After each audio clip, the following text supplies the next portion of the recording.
Hello. Today we're reading a couple chapters from one of my favorite books. It's called The Outcast of Redwall by Brian Jacques.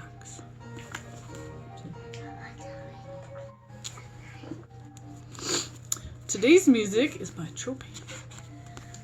We got a playlist today. It's just been going for a few hours here. These books are some of my favorites, the Redwall novels. I read them as a kid. I've got all my old books. I mean, this one I had to tape together today because the cover had come off and I didn't know. I've simply read it that many times. So here is a map. It's a map of Mossflower Wood. Mossflower Wood? Mm-hmm. There's Salamandastron. Here's Redwall Abbey. The ocean. The ocean? Yeah, boy. Okay. Here we go. Quit putting your hands in my face. Hey, calm down, huh? It's alright. It was a warm old autumn afternoon of russets and gold, a time for legends and stories of seasons long ago. On the pale sands of a silent shore, ebbing waves had carelessly strewn a broken necklace of shells and pebbles along the tide line. Standing tall and mysterious was the mountain, like some huge beast guarding the coast. Salamandastron, the stronghold of badger lords and fighting hares. Once, when the earth was young, it had spouted fire and molten rock. I don't want it. Y'all. She's throwing bits of orange on me. Okay. Why don't we separate? Sit somewhere else, please. You pick a whole new seat somewhere else. Farther away. Okay. Once, when the earth was young, it had spouted fire and molten rock. But the winds of time had long since banished smoke from the monolith, cooling its stones. Oh, stop. Now Salamandastron was home and fortress combined, run through and through, and honeycombed with halls, caverns, corridors, chambers, tunnels, and secret places. Midway up the west face, on a broad rocky ledge, tufted with shrubs and wildflowers, a picnic was set, close to the mouth of the tunnel entrance. Half a score of leverets, that's the name for young hares, attended a fully grown harewife, sat watching an ancient otter. Stooped and grayed by many seasons, he stood leaning on an ash pole, shaking his grizzled head in disapproval, as old creatures often will when faced with the young. Oh my goodness. When he spoke, his voice was surprisingly strong for such an old beast. Humph! Wish I was at the Abbey. Those young'uns at Redwall have proper manners. Instead of laying about gawping, the first thing they'd do would be to help a body sit down. Stifling a smile, the harewife watched the leverets scurrying around the aged otter, doing their best to show respect and concern as they assisted him.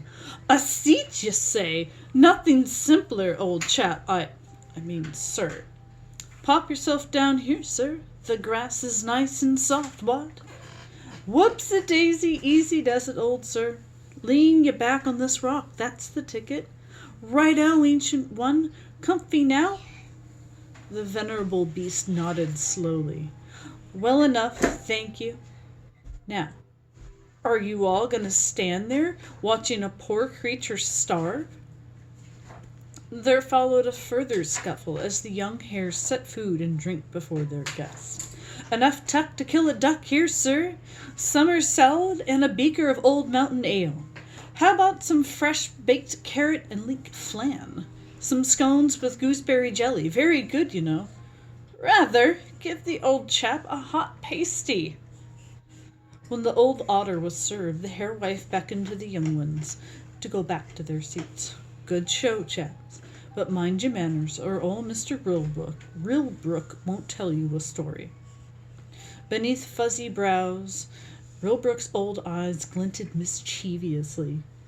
He broke open a steaming pasty and said grumpily, "Story? Just stopped here to rest a while, marm. Wasn't intending to do no storytelling." A fat, cheeky leveret piped up indignantly. "What? Scoffing a load of our grub and not telling a story? I say, what a bally swizz!" The harewife cuffed his long ear lightly. "Burbob, that's quite enough from you, mulatto. I don't think you deserve a story after such impudence."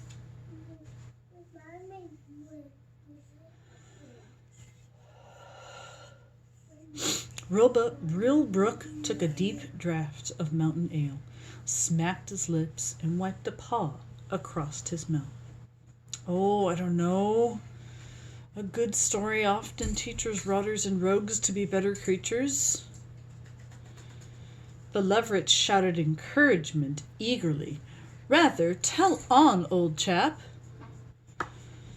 I'll say anything to make us better creatures. Do us a world of good, don't you know?" The ancient otter waited until silence fell, and they were watching him expectantly. Then he began.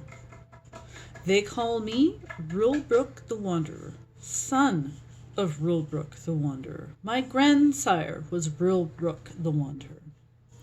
The cheeky Burbob could be heard muttering, "And I suppose his great-great-auntie was called Rilbrook the Thingamy. We know that. Get on with the yarn. Oh, ouch!" This time the harewife's quick paw did not descend so lightly on the impudent leveret's hair. She fixed him with a frosty glare and hissed at him, "One more word from you, sir, and it's bed with no supper." Burbob took the hint and became the very model of silence.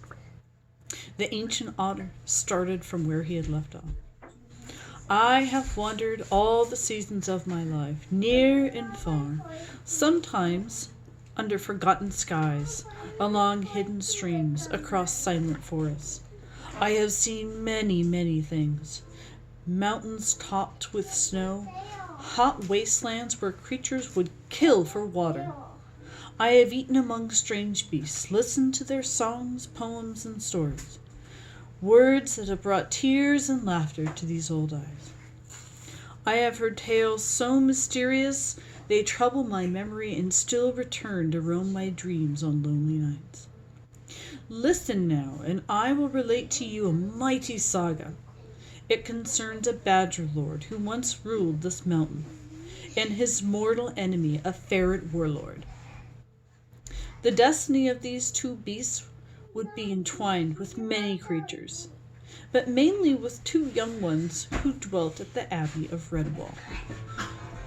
They were a pair thrown together by chance for good or for evil. Each of us is born to follow a star, be it bright and shining or dark and faded. Sometimes the paths of those stars will cross, bringing love or bringing hatred. However, if you look up at the skies on a clear night, out of all the countless lights that twinkle and shine, there will come one. That star will be seen ablaze, burning a path of light across the roof of the earth, a great comet. Think on those words as my tale unfolds. Mayhap you will learn something valuable, not about stars, but of the value that friendship brings." There's a badger. It's a European badger. This is set in European forests. And there's a hawk.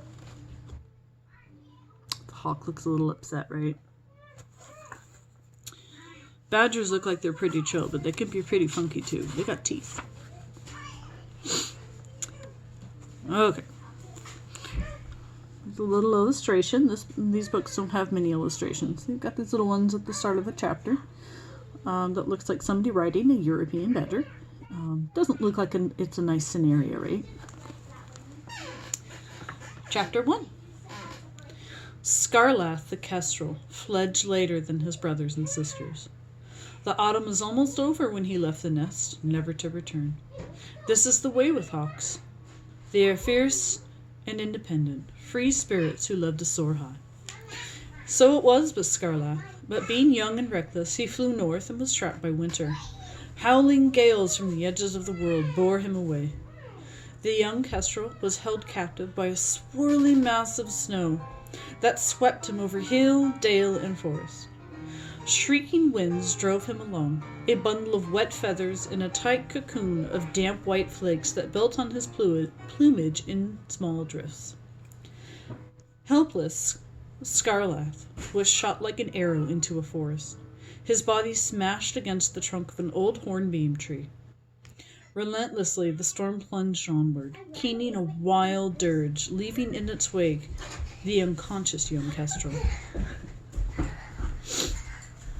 Scarlath regained his senses very slowly. It was night, still, with not a breeze about the forest. The cold was so bitter and so intense, and frosts glittered and twinkled on snow-laden tree boughs. Somewhere close, he could just see the glow of a fire, but could not feel its heat. Voices and raucous laughter came from the lighted area, drawing him, but when he tried to move, the young kestrel squawked aloud in pain. His whole body was pinioned by ice. He was frozen tight, spread eagled to the trunk of the hornbeam.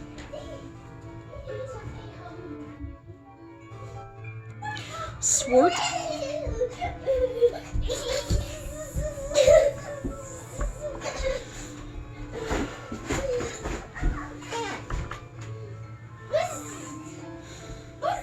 I hope we can finish this chapter.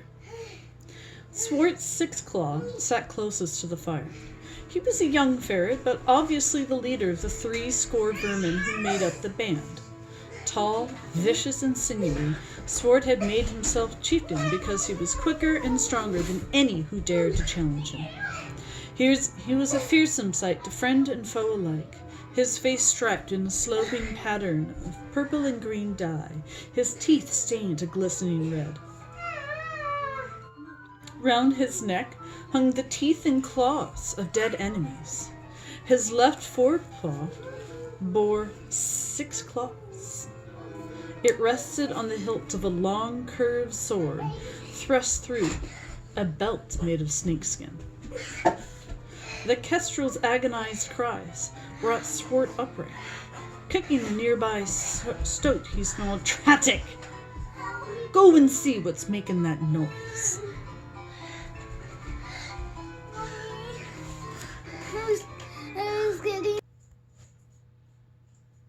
Okay, we're back. Sometimes always happen. Where were we? The stoat scuttled obediently off into the snow-laden trees. It did not take him long to find Scarlath. "Over here! Some stupid bird got itself froze to a tree," he called out. Yes? My face so hot. Your big toe hurts? Do you need a Band-Aid? Go get one. Swart smiled wickedly at a young badger tied to a log by a halter. It was a creature about the same age as himself, painfully hobbled and muzzled with rawhide strips. On its head was a broad gold-colored stripe. A Band-Aid.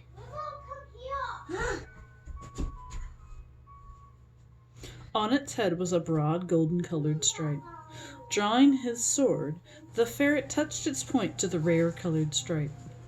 "Get up, scum-tripe, and give your master a ride over there," he said. The vermin crowding around the flames jeered and laughed as Swart sat upon the badger's back and goaded it forward, raking his claws and slapping it with the flat of his sword blade. Hobbled close, the young creature could only take small, stumbling steps. Anguished growls issued from its bound mouth as it fumbled through the snow.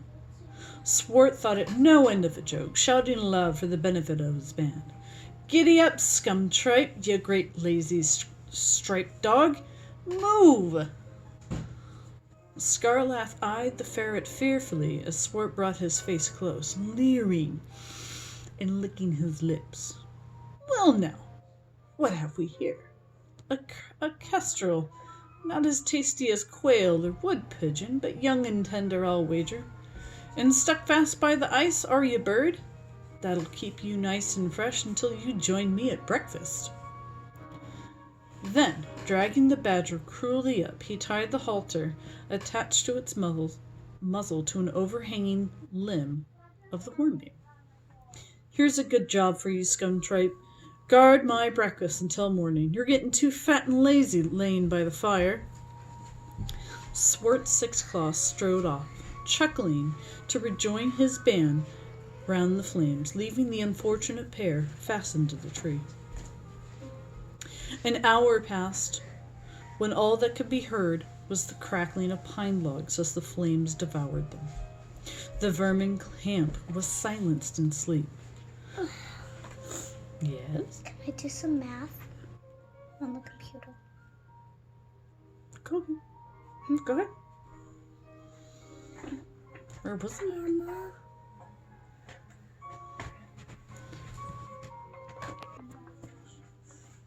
And we're back. Okay. Where were we? Suddenly, in one swift, silent movement, the badger flung his body close against the kestrel, trapping the bird between himself and the bark of the tree. At first the young kestrel thought he was to be smothered, but the warmth from the soft fur of the badger's chest started to melt the ice. Slowly, Scarlath felt the blood begin to stir in his veins. Although the badger was tethered and muzzled, he clung tightly with all his strength until at last Scarlath was able to move his head and wings. Scarlath jerked his head around until he found himself looking into the dark eyes of the golden-striped creature. Both young ones stared at each other, communicating in silence. Then the badger held still as the hawk's beak went to work. With short, savage movements, Scarlath tore into the rawhide muzzle strips that bound the badger until they were ripped to shreds. The badger clenched and unclenched his teeth, testing his jaws, then bowing his great gold-striped head as he devoured the rawhide hobbles that bound his paws, chewing and swallowing the strips in his savage hunger. They were both free. "Come, friend, we go. We can escape. Get away," said Scarlath, keeping his voice to a hoarse whisper. But the badger acted as if he had not heard his companion.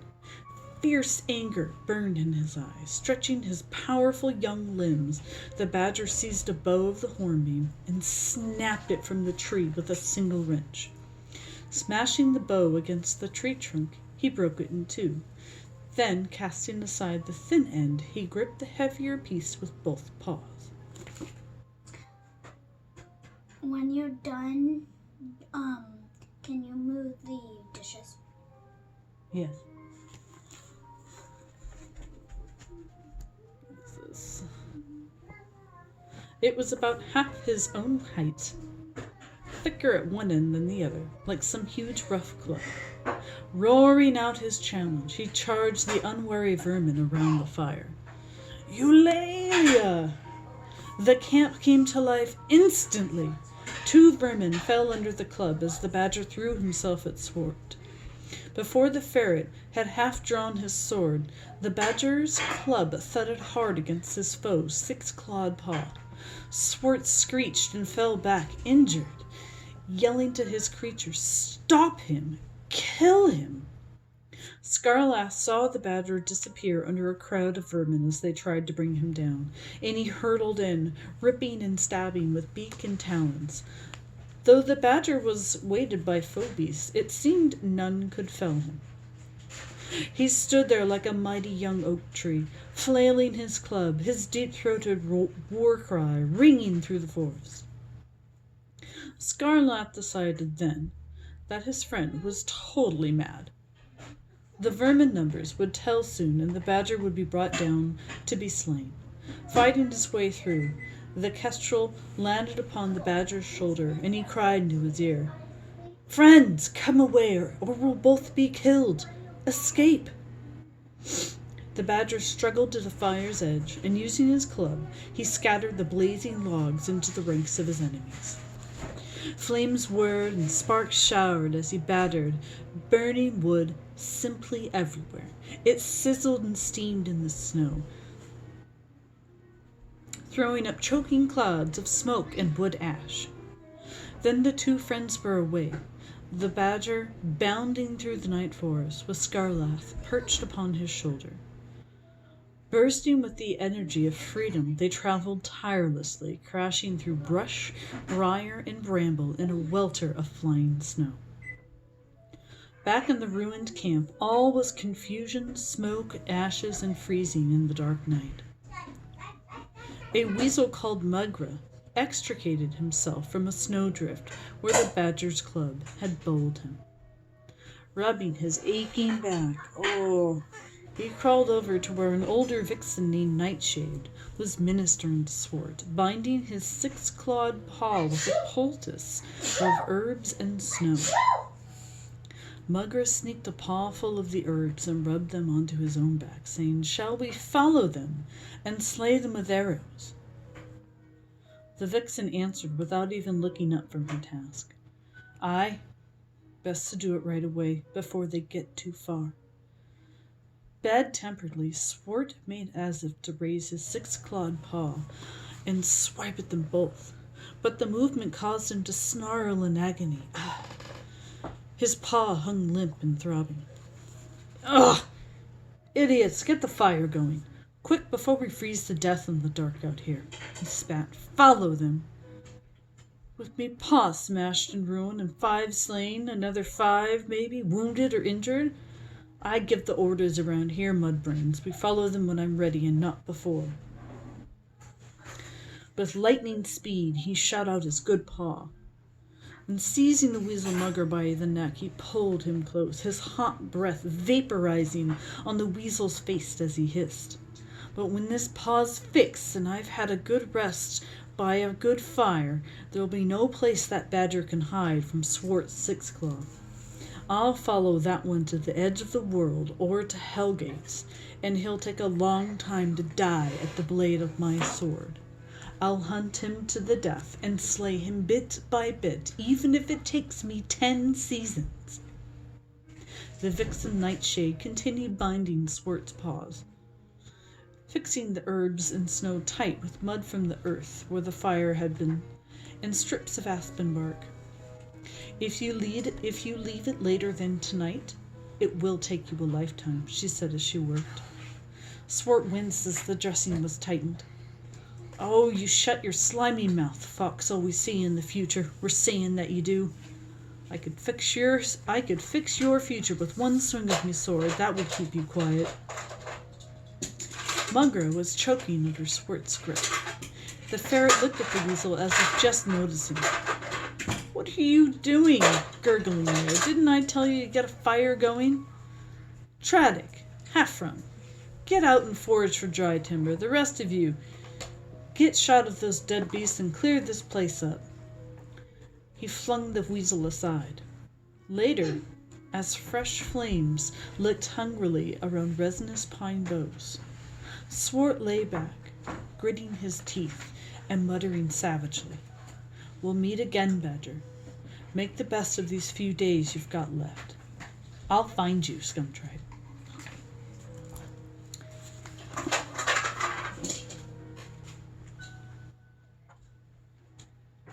It's a good story. I'll try to do another chapter, maybe tomorrow. Bye.